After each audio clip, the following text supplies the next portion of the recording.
Hello বন্ধুরা, আজকের ব্লগটা শুরু করলাম গতকালকের বিকেল থেকে।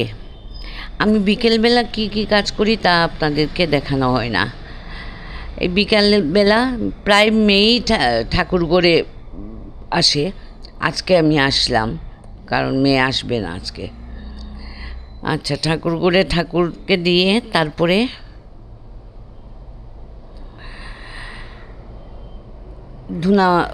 ধূপ ধুনা যা আছে সব গুরুজনদেরকে দেখিয়ে নেব।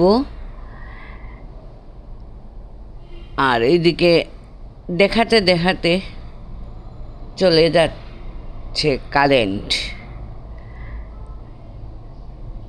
আইপিএস তো সব জায়গায় নাই, কিছু কিছু জায়গায় আইপিএস আছে ওই ঘরে।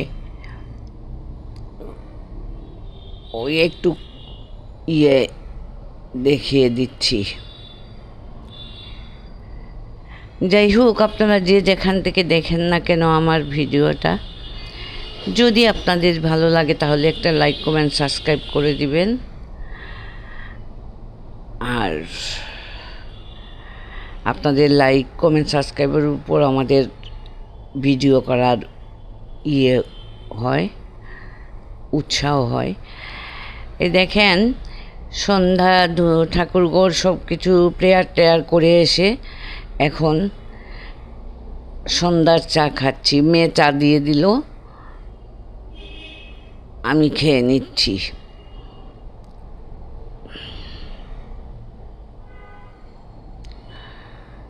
এখন চা খেয়ে, সন্ধ্যার পরে কোনো দিন চা খেয়ে কেউ আত্মীয় স্বজন বেড়াতে আসেন, তাদের সাথে একটু গল্প করতে হয়। নতুবা আমার পাশে ভাগনা বউ থাকে, ওদের সাথে একটু গল্প গুজব করি। তারপরে রাতে শুধু দুপুরে রান্নার তো থাকে, রাতে শুধু ভাত একটু করতে হয়। এই আমার অনেক দিন ধরে স্থায়ী মাসিটা চলে গেছে, থাকলে অবশ্য আমার অসুবিধা হয় না, ওই করে। আর এদিকে দেখেন, আমি এখন আলনা গুছাতে আসছি, কারণ আমি ওয়ার্ডরোবের ভিতরে সব সময় পরার যে কাপড়গুলা রাখতে একদম পছন্দ করি না। আমি সাবেকে আনা মানুষ, সাবেকে আনা চলাফেরা। এই যে আলনাতে কাপড় গুছিয়ে রাখলে কত সুন্দর লাগে দেখতে, সেজন্য আমি আলনাটাই ব্যবহার করি। অনেকের দেখেছি ওয়ার্ডরোবের ভিতরে কাপড় রেখে দেয়, কিন্তু না। আর মেক্সি সাধারণত আমি বাসায় পরি না, আমি প্রেয়ার রুমে যেতে গেলে আমার মেক্সি লাগে।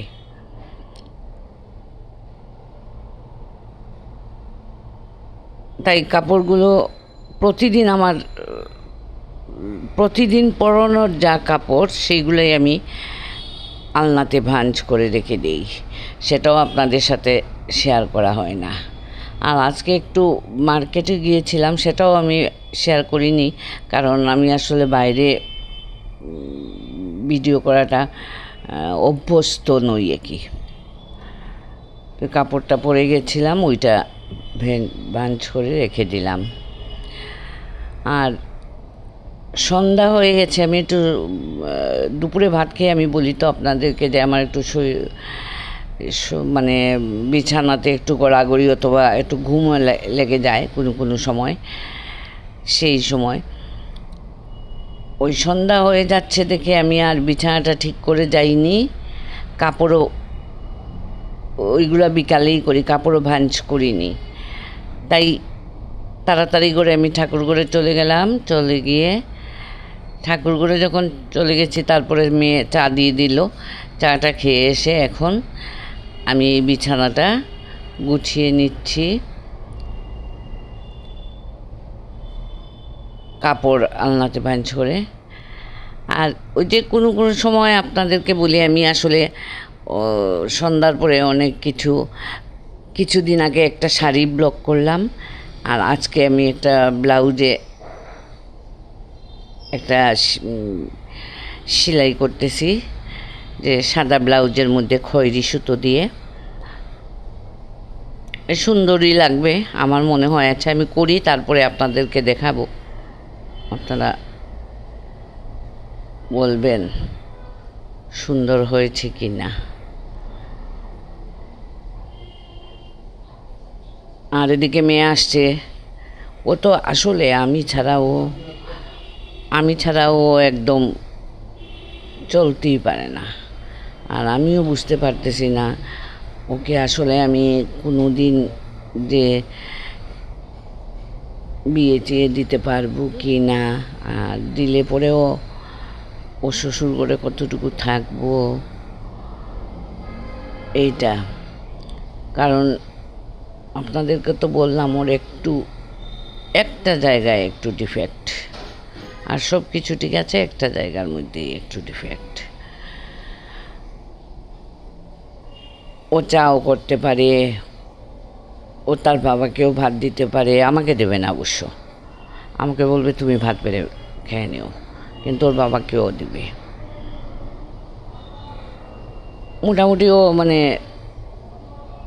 রান্না বান্না এমনি করতে পারে না, কিন্তু মোটামুটি সব কাজই করতে পারে। আর রান্না মনে হয় দিলে পারবে, আমরা সাধারণত দেই না।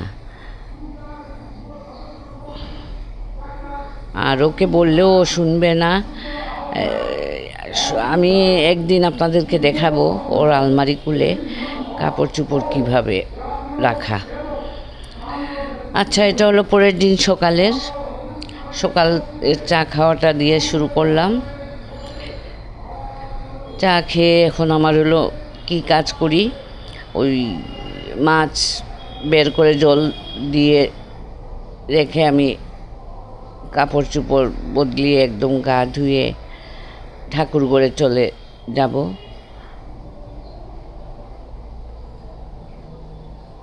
এই মাছগুলা ভিজিয়ে দেখেন, সকালের টিফিনটাও করেছি, কিন্তু আমি আপনাদের সাথে শেয়ার করিনি, কারণ আমি আগের দিনের বিকালের কাজ দেখিয়েছি, পরের দিন একটু শর্ট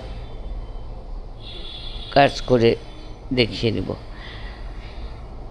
সব কিছু ইয়ে করে। আর এদিকে মাসি এসে সব কিছু রেডি করে রেখে গেছে, আর আমি স্নান টান করে প্রেয়ার রুমে এসে প্রেয়ার করে তারপরে যাব আমি রান্না করতে। দেখি রান্না আজকে কি কি করা যায়।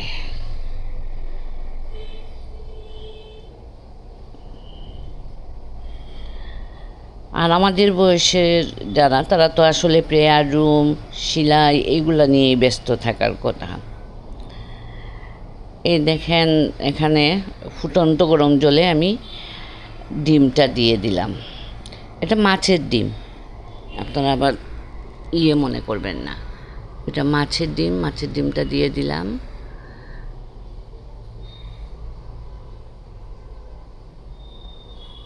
মাছের ডিমটা সিদ্ধ হতে থাক, সিদ্ধ হওয়ার পর তারপর ডিম জুড়া করব।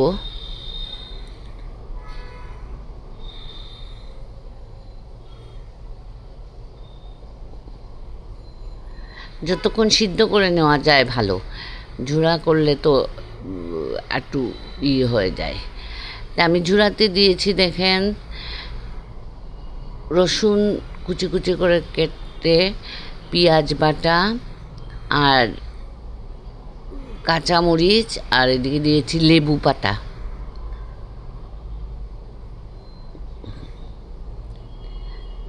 আর এটার মধ্যে আবার দেব হলুদের গুঁড়ো, মরিচের গুঁড়ো দেব না, কারণ ঝাল খেতে আমাদের ভালো লাগে না। আপনাদের ইচ্ছা হলে আপনারা দিতে পারেন। আর আপনারা এইভাবে, আমি যেভাবে করতেছি এইভাবে করে খেয়ে দেখবেন, খুব ভালো লাগবে। লবণ দিয়ে দিলাম।